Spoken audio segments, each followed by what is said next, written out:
What's up, Dolphin Nation? What's up, Finstock Nation? Today we're going to go ahead and recap last night's game, the New York Jets versus the Miami Dolphins. The Dolphins pick up their first win.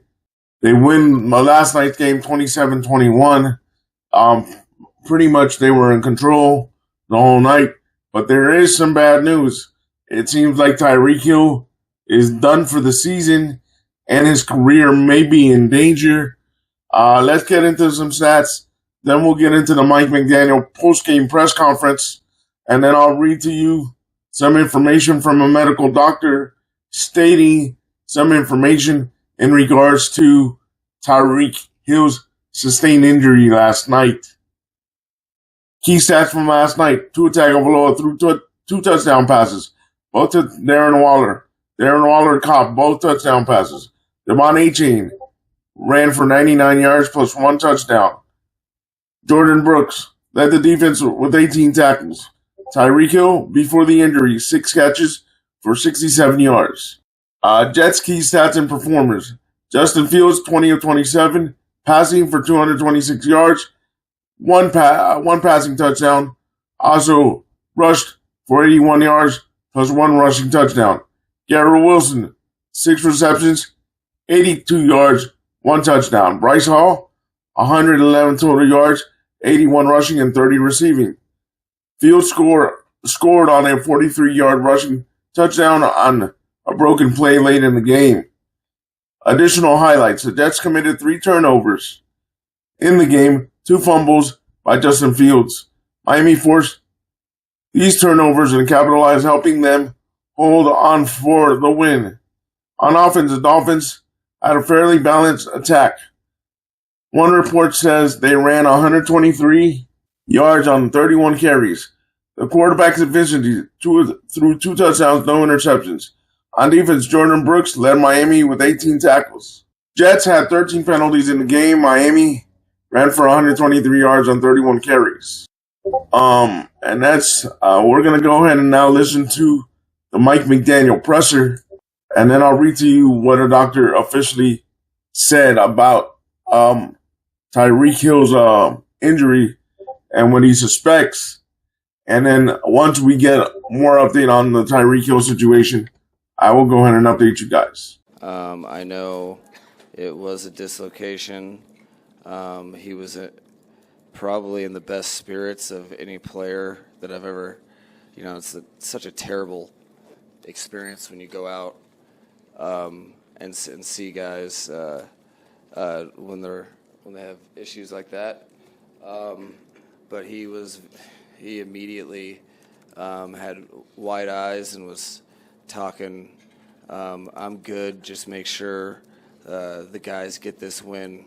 We didn't, and he was focused on the team. So that's what I know about it. Outside of that, I'm sure I'll be given more information tomorrow. Like that kind of reaction, that kind of attitude from a guy who just suffered an injury like that, what kind of psychological impact do you think it had on the rest of the guys, especially with the way you guys responded? I think it's giant. A good portion of our team, we had offense up at the time, obviously, and so they're already close to the hash. And specifically, I saw them make eye contact and rip a joke or two to Waddle and Devon. And I think a lot of guys got back into the game, provoked by what he said verbally. We've talked a lot about all the stuff that Tyreek has done this offseason, and a big portion is leading by example and connecting with his teammates, and he kind of utilized that connectivity to make sure that his team was finishing on the right end. So he was inspiring in that situation, and I think his teammates benefited from that. Mike, when you personally see that and everything goes through your mind of how bad and how all those things, what's your process of locking back in I can just open my eyes and see an entire team and stadium and organization that doesn't have time for my feelings. I've never hesitate to, talk about how I invest in players, and that's a gigantic piece. But as a leader, head coach, play caller, I have to be adept at rising to the occasion for the group. So, communicating, and then I let myself be in the moment with him, and share that, like every player that goes down with something that necessitates a cart, or I'm firmly there with them at that moment.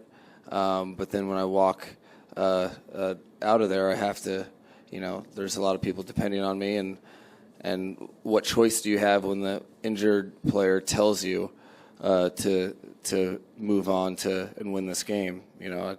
I'm not going to double down and not listen to him. So it's something that's not easy, but very important to do in my position. What will it take now for this offense to move forward without Tyreek?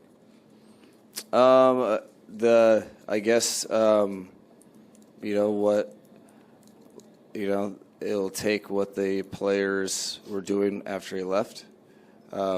It's football.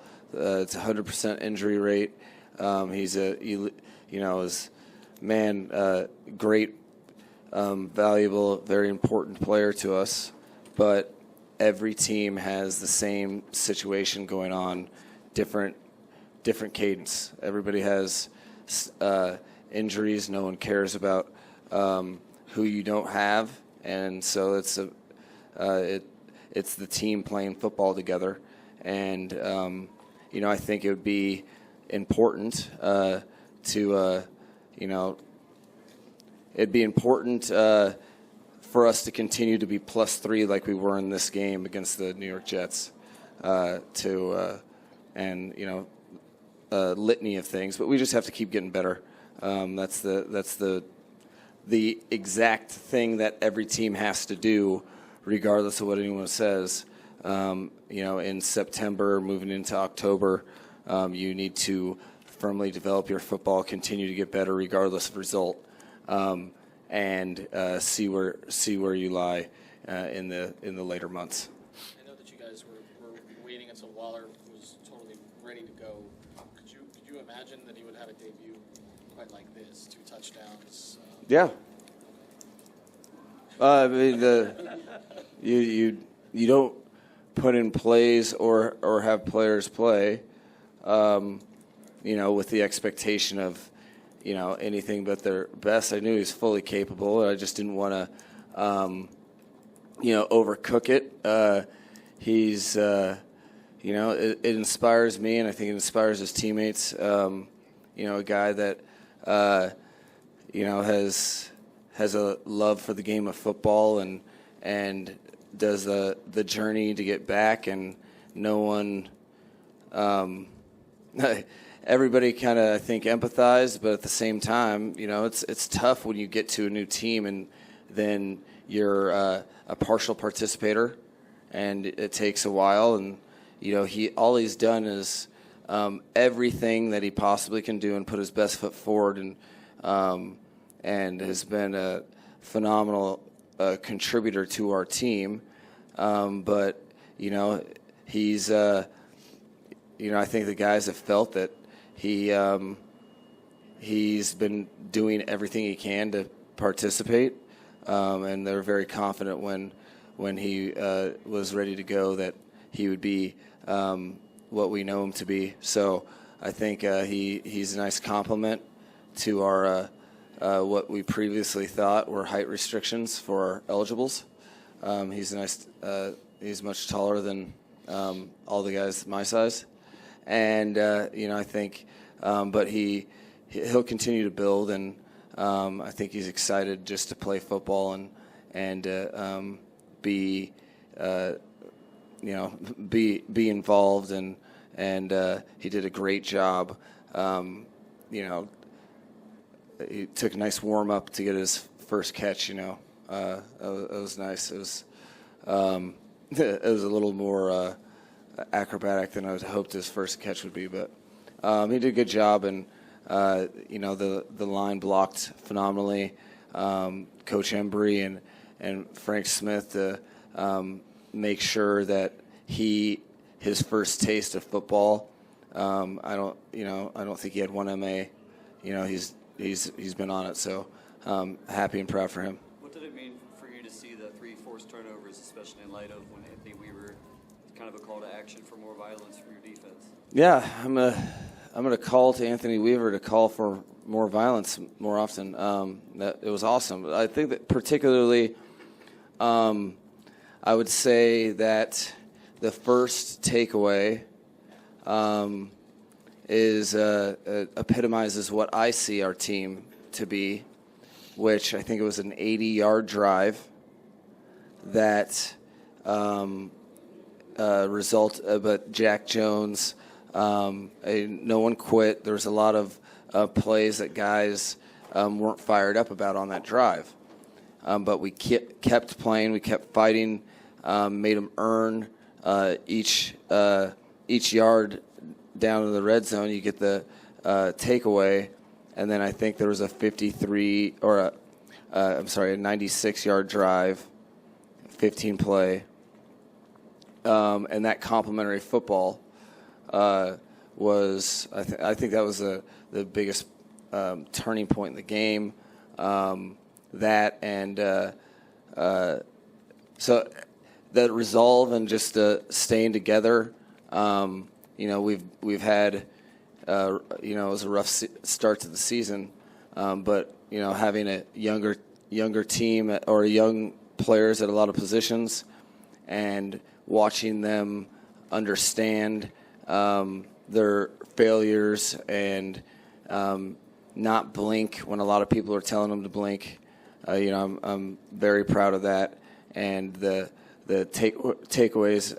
The first one in particular were monumental. Being plus 3 was a nice place to be.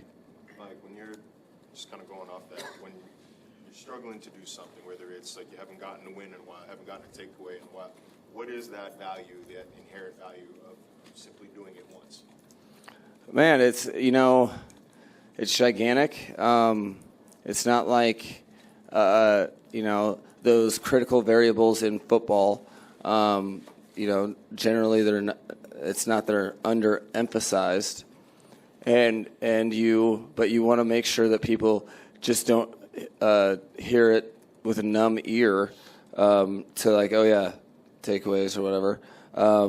You have to have people inspire, people be very focused, and you have to continue to when you're not getting the results. It's interesting. The game of football is kind of like life. You get your best version of yourself if you aren't only responding to positive reinforcement. So, the stay with itness, whatever. After the game, some of my phrases aren't the best, but just I really think that that's kind of like the NFL journey. If you're going to be good at anything, you can't just ride the highs of when you are getting takeaways. It's when you go into a little lull or you have a couple games where you don't have any, and then guys find a way. It just takes one, and then all of a sudden guys are a little more convicted in their techniques and fundamentals to attack the ball, and guys are straining to get around the ball, even if it looks to appear as though one or two of their teammates might get the tackle. It's as simple as that. Effort, strain, and focus to get the ball back, and when you have that, sometimes they come in bunches, and you can get right pretty quick. Like the last 6 quarters, does it feel like this is getting back to quote-unquote normal?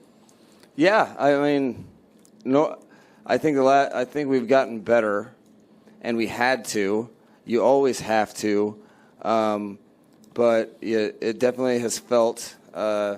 We've had several instances of winning football. Winning football to me is complementary three-phase football, where sometimes the momentum starts with a punt, and that's what our team has to understand. Sometimes the momentum starts.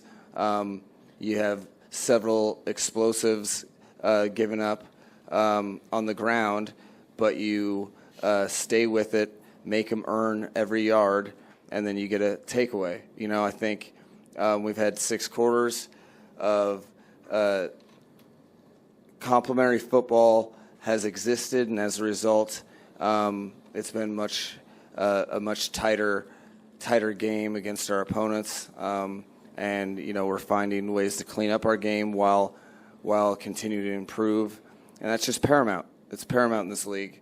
And as soon as you start to feel comfortable, you get humbled, and the biggest thing is in moments where it's a 1-game loss, 2-game losing streak, a 3-game losing streak, it can make or break you. And the biggest thing is that you want guys to come together and really thrive when the odds are against you. Generally, for a season, that helps. That's the formula.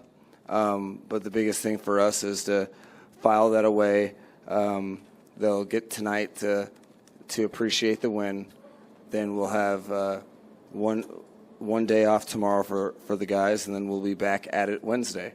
And you have to go at it again with as much fever as you had when you had 0 wins, if you want to have 2 wins. And so I'll be excited to do that. Getting in the win column took longer than we wanted, but it is satisfying, and I was happy for the team to get that feeling, and also how to approach a work week after a win, which we'll get to tomorrow or next day. Mike, this offense hasn't had to spend a lot of time without Tyreek Hill in the regular season, but this offseason, went through OTAs, minicamp, a good chunk of training camp. What did those periods of time, I guess, teach you about how this team can play without your star receiver? No, it's a great question, because it gives credence to that phrase that you guys love, adversity is an opportunity. So, I think that time where we did have to really go at a lot of work without him on the field, I saw, I was optimistic about the energy and kind of like the leaders on the offense, because they'd started to develop their own personality that, Tyreek brings a lot of juice and energy and competitive spirit to an offense and to our team when he's on the field. And I thought that we, where in years past when he'd be out for a day or two or something would come up, we didn't have the same competitive spirit. I thought this off season we were able to develop that, practicing in the joints and doing all that. So that's productive. It should be helpful for the guys, so they're not going in uncharted territory. And certainly the team, your team has to continue to develop and get better at everything they do. Anytime you lose a good player on your team, but regardless if you don't lose anyone, it's the same setup. You have to continue to get better at your football, because if you're not, the other half of the league is, and it's about stacking wins and trying to get in the win column as much as possible as your team does develop. All right, guys, there you have it. He basically talked about Tyreek's injury, Darren Waller, and how the team finally played 3 phases of the game, and how the defense finally played violently, like defensive coordinator Anthony Weaver spoke about. He said he must tell Anthony Weaver every week to tell the defense to play violently. But we'll see what happens with Tyreek. And let me read to you what a doctor said about Tyreek's injury, and then give you my final thoughts. Prayers up for Tyreek Hill. Hopefully he can come back and play football, but it sounds like it's a very, very gruesome injury. But let me go ahead and read to you what a doctor said.